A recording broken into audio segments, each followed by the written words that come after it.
Well, hello everyone. How are you doing? Yes, I'm still on the webcam, which does not have as crisp of quality. I tried troubleshooting something else with my iPhone and it just wasn't working. Hello, Nathan. Hola. I knew you would be here. You're always here for the history shows.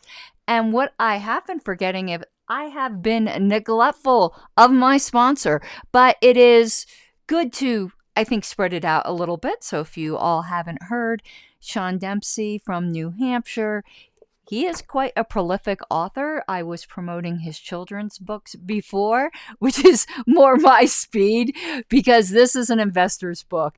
And one thing I'm not is an investor, but I know a lot of you guys are. That is kind of a libertarian thing.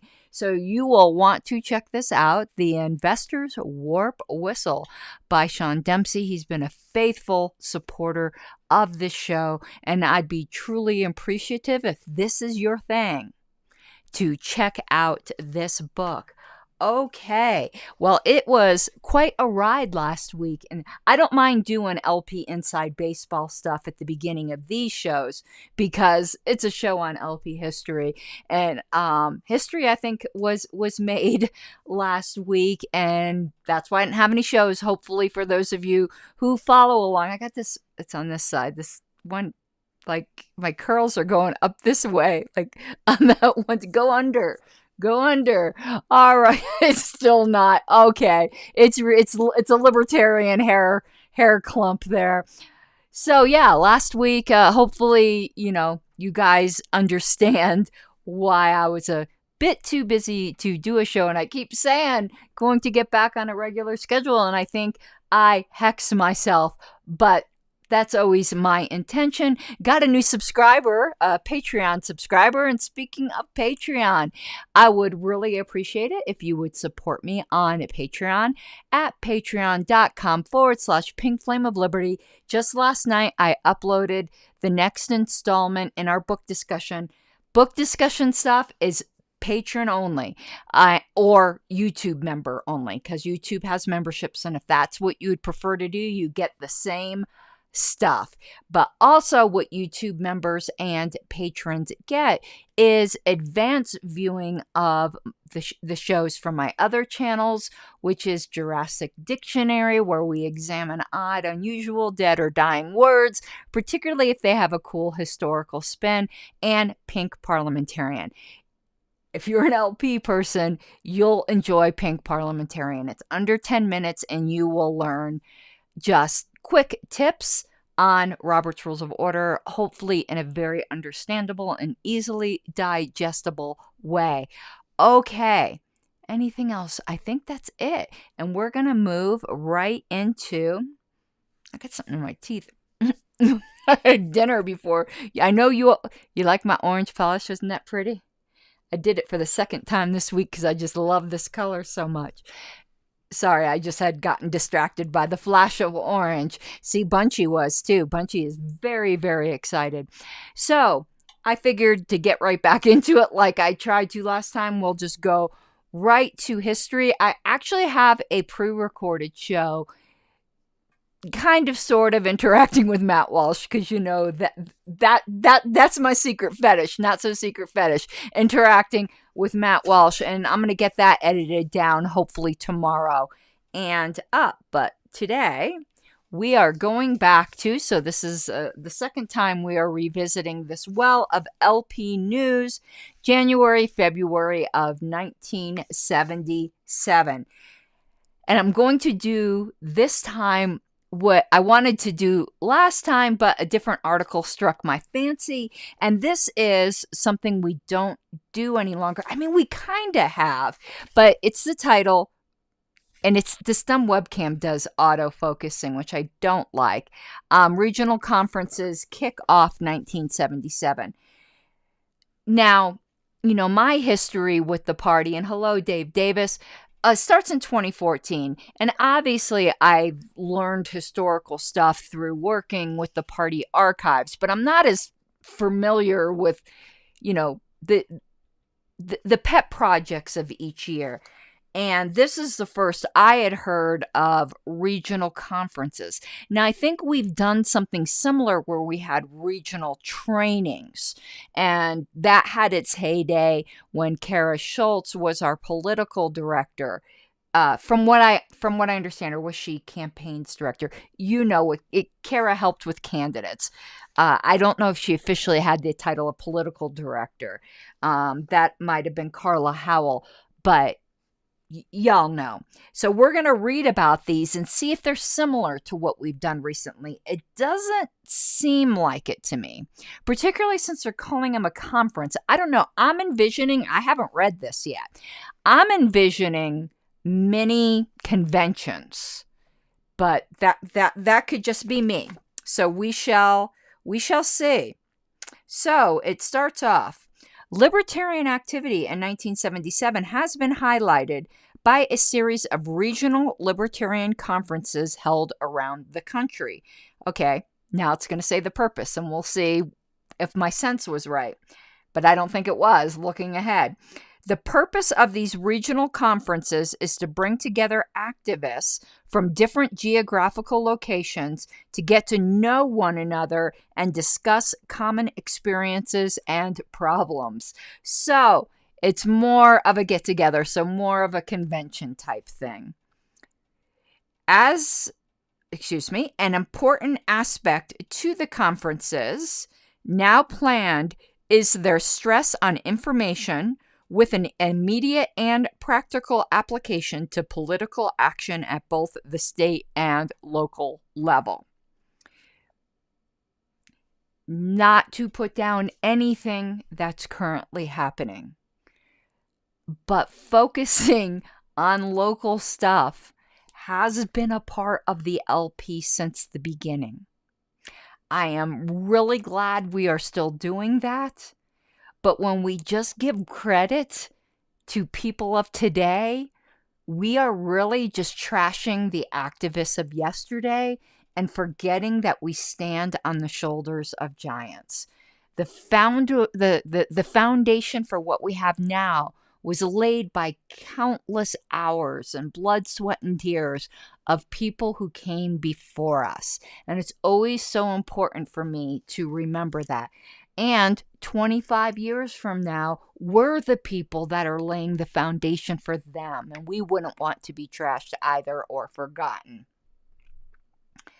Speakers, workshops, and seminars in almost every instance have been designed to get down to libertarian analysis of current relevant issues rather than the more general expositions of libertarian philosophy with which most party members are by now familiar. The first regional conference of the year was the Southern Regional Conference. We need to do a Wikipedia article on these regional conferences. I think that would be so cool. Held January 30th in Miami, Florida. There was an LNC meeting in Miami, and I wonder if it was at the same time as this conference. I'm going to the second page here. Yes, I connected the dots without even knowing it. It says National Committee meets in Florida. The Libertarian National Committee. Okay, we're going to have to go back to those months I skipped because things were just too hectic. Because remember the last time we talked about what we now know as the LNC, it was just called the Executive Committee. Now it is called the LNC. So somewhere in those months we didn't cover, it probably talked about how the name changed. And that's really something I'd like to know. Wouldn't you like to know? Or is this just me with my trivia? But anyway, the Libertarian National Committee, and it has in parentheses LNC. I don't think we would need that anymore in our publications. Met here January 30th, and here meant Miami, to choose its appointees to the platform committee and to survey the condition of the LP after the November election. He misspelled November. It says November. The committee meeting was held in conjunction with the Southern Libertarian Conference. Okay. I wonder if platform committee was done the same way. It looks like it. We'll cover that in another meeting. All right. So the Southern the Southern Regional Conference. Other conferences are now planned for the Rocky Mountain states and the New England states. It looks like the left coast was left out. Bada bing. All right, the Southern Libertarian Conference. The Southern Libertarian Conference was held in the Miami Airport Inn January 28th through 30th. So, wow, 3 days. 1977. It's saying the purpose again. Anyway, the purpose of the conference was to bring together party leaders, candidates, and intellectuals for an in-depth look at foreign policy and practical discussions of libertarian approaches to issues which are likely to be prominent in coming election campaigns. The conference also featured the founding convention of the Libertarian Health Association, a new group dedicated to spreading the libertarian message among healthcare professionals. That is interesting. When we just looked at the headlines last time about the Libertarian Health Association, I tend to just thought it was like an advocacy group for medical freedom, but it seems like it was much more narrowly focused to reaching doctors, kind of like the Libertarian Teachers Association. Friday the 28th was devoted to a thorough discussion of American foreign policy from a libertarian perspective, organized by Dr. William Marina, noted writer and author of the forthcoming study, The American Revolution as a People's War. The overall thrust of the foreign policy session was a long history of American foreign interventionism and the serious consequences that it created for the nation. Highlighting the Vietnam experience was Dr. Thomas Breslin, a specialist in Asian American relations.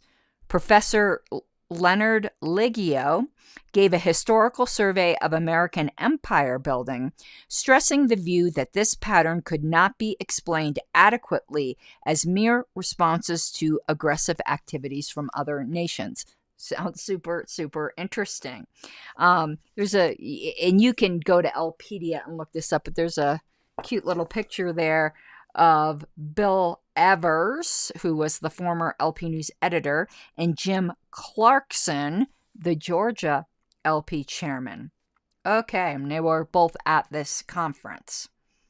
Joe Stromberg, author of the Libertarian Party position paper on foreign policy, detailed the proper non-interventionist role for America, stressing the fact that this policy is not a reactionary form of isolationism, but a cosmopolitan policy involving free trade and commerce among all nations of the world, coupled with a sensible and civilized non-aggression principle. Saturday's session concentrated on expounding libertarian approaches to local issues in healthcare.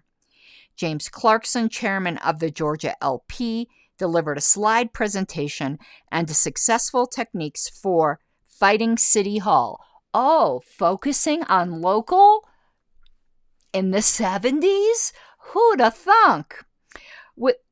He stressed the need to react immediately to any proposed tax increases and the ease with which allies can be gathered around these issues.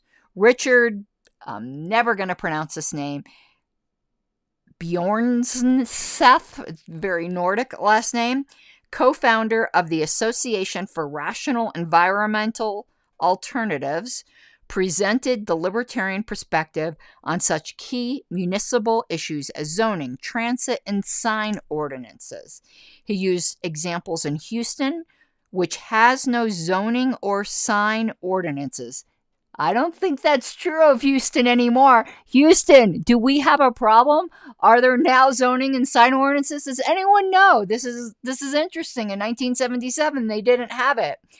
To demonstrate his argument that the marketplace can more effectively determine the optimum usage of land and consumer tastes and signs than can government regulations. He also pointed out that some of the complaints of more rational planning, urban critics have in fact been caused by zoning regulations, such as low-density housing leading to urban sprawl. Dr. Bruce Johnson, of the University of Miami School of Law's Center on Law and Economics discussed land use, control, regulation, or taking, emphasizing the contention that some forms of government land use may violate the provision in the Constitution prohibiting that taking of private property without just compensation and due process.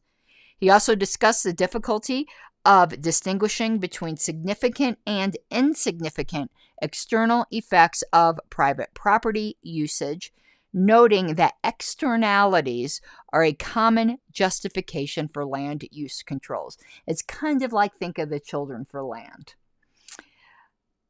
Lou Rockwell, editor of Private Practice magazine, spoke on new developments in the malpractice controversy and the prospects for national government health care. That was a discussion back in the late 70s. He questioned whether there really is a malpractice crisis, noting that the small number of malpractice awards by courts compared to the number of visits to doctors in the nation. He believes the crisis is a judicial crisis arising from the implied view that medical treatment involves a contract to cure and that doctors can afford big settlements. On national health insurance, Rockwell noted that American Indians now have government health insurance. Notice the political incorrectness of the time. It would now say Native Americans, but they had no problem with that then, just in case that was a little jarring. It's funny what we get used to, because me reading that was even jarring.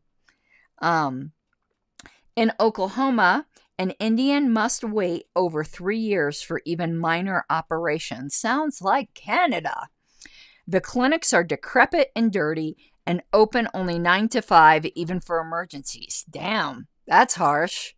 Yet the budget for the Indian Health Service was $425,000 last year, $1,792 apiece, which extrapolates to $386 billion if extended to the entire population. Noting that healthcare is an economic good, he declared that the presumed right to healthcare is really a claim on the services of another, an unjust and immoral claim. Saturday evening, LP presidential candidate Roger McBride spoke briefly, stressing his own optimism about the future of freedom and his continued commitment to the Libertarian Party. Y'all are going to love this. The featured banquet speaker was former Congressman Ron Paul, who is now involved in a lawsuit contesting his presumed narrow defeat in November. Interesting. I didn't know about any lawsuits in the 70s, and I wonder what happened with that. So in the 94th Congress, Paul was noted for his courageous libertarian stance. He put the LP position paper on foreign policy in the Congressional Record. I did not know that. And his sometimes lonely battle for principle. Congressman Paul said the time could be close at hand when the Libertarian Party could find wide acceptance to the public. A practicing physician, before being elected to Congress, Dr. Paul also endorsed the purposes and goal of the Libertarian Health Association, which had its founding convention on Sunday, January 30th. I wonder how long that lasted. And I see there's quite a bunch of people, I almost said, watching on Twitter. I'd love to have you in the comments on YouTube. I don't see Twitter comments and Ecamm, though I still need to learn how to use Rumble Studio, because from what I understand, you can see Twitter comments there. Okay, next is the Rocky Mountain Regional LP Congress. It says the Utah Libertarian Party will host the first Rocky Mountain Regional Conference on April 9th and 10th in Salt Lake City. If you haven't been to Salt Lake, it is so gorgeous there. The conference will be hosted by George Chapman, ULP Chairman, Mary Lou Hansen, recently elected Region 2 representative, will co-chair the conference.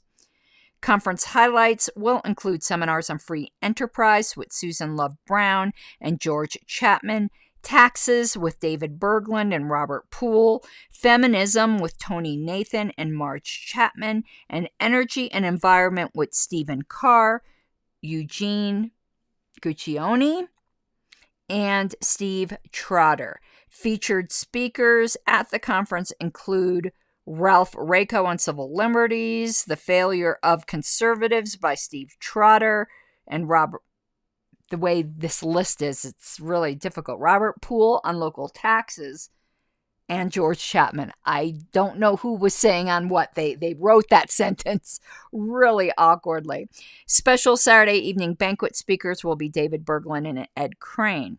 The Region 2 representative will hold a regional meeting on Sunday morning for state chairs and activists.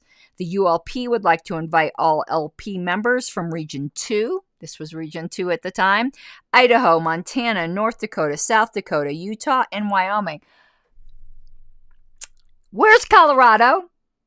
This is the Rocky Mountain Regional LP Conference, and you don't mention Colorado?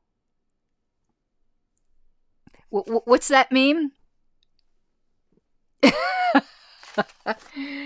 Anyway, Colorado's usually in Region 1, so that's probably what happened then, but it's still a Rocky Mountain state. And just a bit of trivia for those of you who don't know. How do these region numbers come about? Well, they used to be hardwired in the bylaws. I don't know if they are this time. But now where regions are fluid the way they are now, who gets to be Region 1?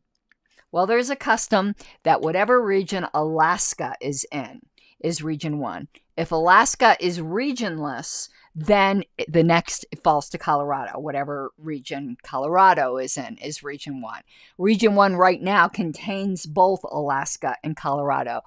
But the last term, Alaska was regionless. But Colorado was in a region, and that was Region 1.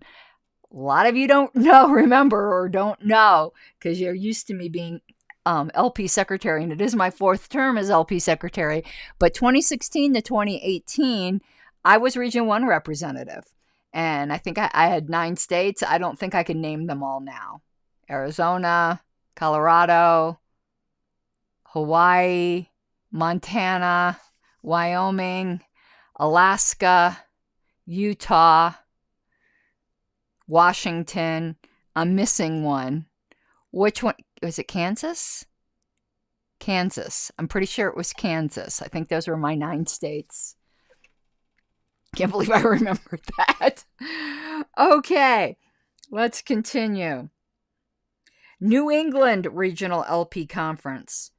I want to tell you something funny else about when I was Region 1 representative. Little overachiever I am here. Okay, my regional report. We're going to go through one of my regional reports because it's history now. It's almost 10 years ago. My regional reports were between 90 and 120 pages.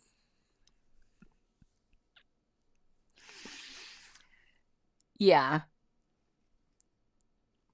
Anyway, I had a good time being Region 1 representative. And I bring them in a big binder to the LNC meetings. It was like ka-chunk. Daniel Hayes would always be like, my God, I needed a luggage just for my frickin' binder that I would bring with my regional reports in it. Okay, New England Regional LP Conference. The New Hampshire Libertarian Party, Bill Hunsker, chairman, will host a New England States Regional LP Conference June 24th, 25th, and 26th at the Sheraton Hotel in Manchester, New Hampshire. Conference highlights will include an address by LP presidential candidate Roger McBride, he was getting around, and a Libertarian film festival with such films as The Incredible Bread Machine. That doesn't entice me. Adam Smith, an interview with Ayn Rand, produced in 1957. I'm envisioning that, the reel, like that would start before Old Yeller. Confirmed speakers or seminar leaders include Jim Clarkson on municipal issues and Robert Smith on environment and pollution. Speakers are still being confirmed for such issue topics as gun control, medicine, nuclear energy, taxation, and state government issues. LP members in the New England and neighboring states are urged to attend and to bring their friends for an important, practical, and inspiring conference. Okay. Well, that, I think, No, you know what? Since we still have a little bit of time, I like to go just over a half an hour. Let's do the National Committee meets in Florida here, because we already started talking about that a little bit, and it occurred at the same time as the Southern Regional Conference. So it is related. All right, Miami, the Libertarian National Committee met here January 30th to choose its appointees to the platform committee and to survey the condition of the LP after the November election. The committee meeting was held in conjunction with the Southern Libertarian Conference. So I know I read that before, but I wanted to read the intro again. The major order of business at this LNC meeting was the election of 8 members to the platform committee for the upcoming national convention. We now have 20 members of a platform committee, so it was just 8 then. And notice, when was this meeting? January 30th. The convention was around June-ish. It's always like May or June, sometimes as late as July. Platform committee back then, because there wasn't internet, they met before. They might have talked on the phone or exchanged letters, but they really did the bulk of their work in the couple days leading up to the convention. That's when they would meet and prepare their report. We are so spoiled now, but that's the way they used to do it. Oh no, it wasn't just 8. It was 20 then. Sorry. I don't know why it said 8. Well, I guess we'll see. The LNC chooses 10 members. That's the way it is now. And the 10 largest state parties choose an additional 10. Now it's not the largest. It's 5 of the largest and 5 with the largest per capita. At the last LNC meeting, Walter Grinder of New York was elected chairman of the platform, and Joe Cobb of Chicago was chosen as a member. Oh, so they said 8 left to do. They elected 2 at the last one, and they elected chair. Now the LNC appoints a temporary chair, and the committee elects its own chair. And as you notice, I am recently pinked, if you're wondering why I'm so fluorescent right now. Of the remaining 8 platform committee members, at least 5 had to be chosen from small states. So there was a restriction on who the LNC could choose. Interesting. I.e., other than the largest 10, according to the national constitution and bylaws. Check out who was elected. Those elected were Murray Rothbard of New York, William Evers of California, Roy Childs of New York, Charles Koch from Kansas, or is it Koch? I never can remember what Koch. Aren't we supposed to be getting big checks from them or something? And I can't even pronounce their name. Jim Clarkson, Georgia, Tom Palmer, Maryland, David Thoreau, Louisiana, and Brian Donerly, Florida. One of those who ran unsuccessfully, I don't know if I'd put that in the newsletter. That's sad. For the platform committee was former LP of Florida State Chairman Jim Toole. Check this out. Toole has been a vocal critic of what he considers the left-wing bias of the 1976 LP platform. I don't think, well, we'd have to go look at that platform. I don't remember any early platforms having like a left-wing bias. The LNC discussed at some length the outcome of the 1976 elections.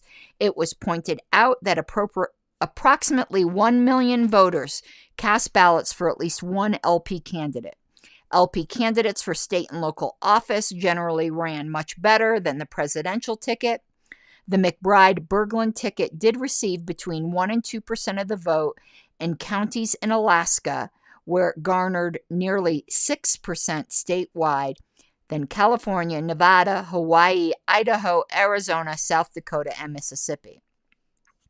Ed Clark had a discussion of LP long-term strategy, which culminated in a decision to have National Director Robert H. Meyer undertake a study of potential interest groups to which the LP should make special appeals.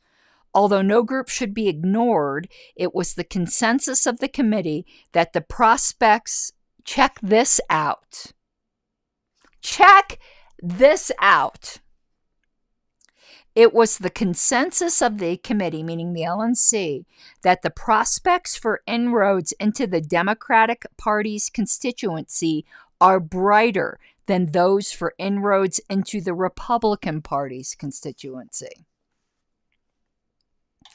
At the meeting, affiliation petitions from Wyoming and Guam were approved. In late November, the LNC voted by mail ballot. Oh my God, can you imagine being the secretary? To accept the affiliation petition of the Mississippi LP.